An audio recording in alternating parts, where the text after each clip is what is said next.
आज का हमारा टॉपिक है partial miscible liquids. Partially miscible liquids, एक होता है मिसिबल लिक्विड्स, एक होता है पार्शियली मिसिबल लिक्विड्स और एक होता है इममिसिबल लिक्विड्स।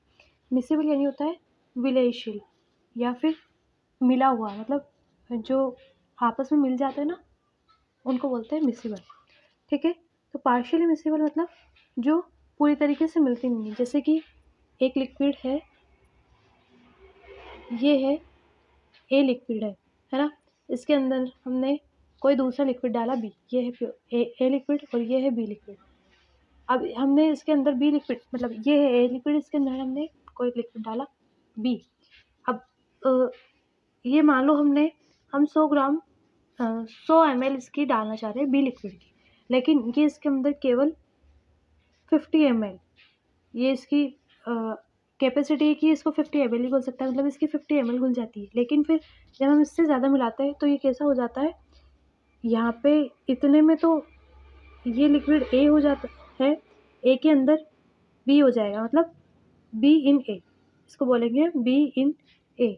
50 ml यहाँ पे घुल गया तो ये बी इन ए हो गया। फिर जो बचा हुआ 50 ml है, उसमें क्या होगा, यहाँ पे 2 लेयर हो जाएगी, एक लेयर ये, एक ये, इसके अंदर हो जाएगा ए इन बी, मतलब बी के कुछ सब्सटेंस इसके अंदर घुलने लग जाएंगे, मतलब तो कुछ टाइम तक तो ये इसमें घुलेगा, बी ए में घुलेगा, और फिर एक दूसरी लेयर बन जाएगी, इसके अंदर बी के अंदर ए घुला रहेगा। समझ में आया? थोड़ा बहुत समझ में आया होगा।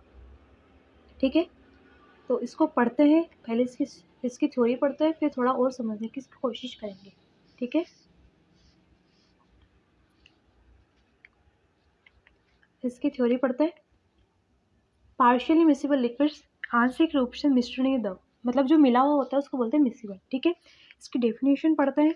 डेफिनेशन क्या लिखी है, 2 liquids are said to be miscible, partially miscible. 2 liquid partially miscible कहे जाएंगे if they mix only to a limited extent at a given temperature. एक जो दिया हुआ टेम्परेचर होगा उसके अंदर वो उसकी एक फिक्स, एक लिमिटेड होगी उसके अंदर उसके घुलने की क्षमता, कि वो उसके अंदर कितना घुल सकेगा, ये फिक्स होगा, इससे ज़्यादा वो नहीं घुल पाएगा। एक लिमिटेड वैल्यू होगी जिसके जितनी उसके घुल पाएगी उसके अंदर, लिक्विड ए के अंदर लिक्विड बी एक लिमिटेड पॉइंट तक घुल पाएगा, उसके आगे वो नहीं घुल पाएगा। इसके कैरेक्टरिस्टिक्स, इसकी विशेषताएं जो होती है, 2 layers form in a certain proportions, मतलब दो लेयर बनेगी जिनके जो कंसंट्रेशन, उनके अंदर जो कंपोनेंट ए और कंपोनेंट बी का जो मोल फ्रैक्शन होगा एक सर्टेन होगा, उसके अंदर उसका हिस्सा एक निश्चित होगा। Each layer is saturated with the other component. जैसे लिक्विड ए था, इसके अंदर बी का 50 ml घुल रखा था, तो ये इसकी संतृप्त अवस्था है कि ए के अंदर बी का इतना ही घुल सकता है, वैसे बी के अंदर ए का इतना ही पोर्शन घुल सकता है, वो होती है सेचुरेशन, यानी कि संतृप्त अवस्था। Mutual solubility increases with temperature. अगर हम टेम्परेचर को इन जनरल, सामान्यतः हम टेम्परेचर को बढ़ाएंगे तो ये जो सोल्यूबिलिटी है वो बढ़ेगी, यानी कि इसके अंदर जो विलेयता है वो बढ़ेगी इन जनरल। लेकिन किसी किसी केस में टेम्परेचर कम करने से भी विलेयता बढ़ती है। एग्जाम्पल देखते हैं, phenol and water, ether and water, nicotine and water. मतलब जैसे इसके अंदर हम, ये वाटर है, इसको बोल देते हैं हम ए, इसके अंदर हमने फिनोल मिलाया, फिनोल मिलाएंगे एक निश्चित समय तक, मतलब एक निश्चित क्वांटिटी इसके अंदर मिल पाएगी, लेकिन फिर उसके बाद में ये नहीं मिल पाएगा। फिर यहाँ पे ऊपर फिनोल के अंदर होगा वाटर, मतलब ये हो जाएगा, इसके अंदर तो हो जाएगा नीचे वाली लेयर में बी इन ए, और ऊपर वाली लेयर में होगा ए इन बी। समझ में आया? थोड़ा बहुत आया होगा। ठीक है, आगे वाला पढ़ते हैं। आगे क्या लिखा है, critical solution temperature. Critical solution temperature वो टेम्परेचर होता है जिसके अंदर, मतलब the temperature at which 2 partially miscible liquids become completely miscible in all proportions. मतलब सारे हिस्से के अंदर जो पार्शियल मिसिबल लिक्विड्स थे, जैसे कि फिनोल इन वाटर था, है ना, यहाँ पे ये 2 लेयर फॉर्म कर रहे थे कि ए इन बी और बी इन ए। तो जब हम जिस टेम्परेचर के ऊपर ये दोनों पार्शियली मिसिबल जो लिक्विड्स है, जो आंशिक रूप से घुल रहे हैं, वो पूरी तरीके से घुल जाएंगे, उस टेम्परेचर को बोलेंगे क्रिटिकल सॉल्यूशन टेम्परेचर। इसका 2 टाइप होते हैं, 3 टाइप भी बोल सकते हैं। एक तो होता है अपर CST, एक होता है lower CST। Critical solution temperature को बोलेंगे शॉर्ट में CST, ठीक है। तो अपर CST और लोअर CST।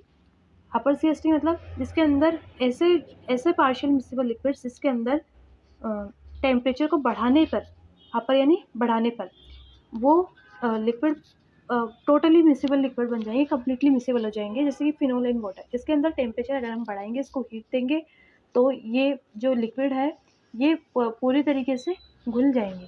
लोअर CST जिसके अंदर हम टेम्परेचर घटाएंगे, टेम्परेचर को कम करेंगे, तो जो टेम्परेचर को कम करने पर इसकी ये लिक्विड कम्प्लीटली मिसिबल हो जाएंगे, कम्प्लीटली मिल जाएंगे। ऐसे लिक्विड्स को बोलेंगे लोअर CST वाले लिक्विड, ठीक है।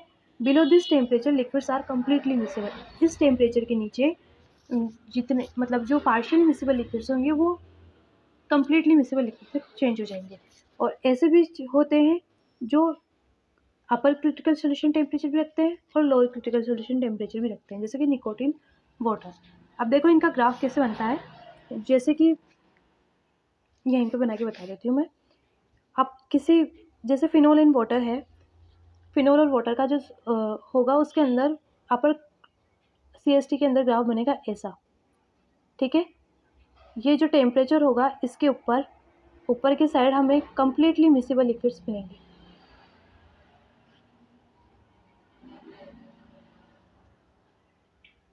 और लोअर CST के लिए जैसे कि ट्राई एथिलामाइन और वाटर का होगा, उसके अंदर इस तरीके से हमें ग्राफ मिलेगा, जिसके अंदर इस टेम्परेचर के नीचे हमें जो लिक्विड होगा वो कम्प्लीटली मिसिबल लिक्विड मिलेगा। और ऐसे भी होंगे जिसके अंदर बोथ होंगे, यानी कि अपर क्रिटिकल सॉल्यूशन टेम्परेचर भी होगा, लोअर भी होगा, यानी कि UCST और LCST, मतलब इसके ऊपर और इसके नीचे हमें क्या मिलेंगे, कम्प्लीटली मिसिबल लिक्विड, ठीक है। समझ में आया? तो आगे हम इनमिसिबल लिक्विड्स के बारे में पढ़ेंगे नेक्स्ट क्लास में। Till then bye bye.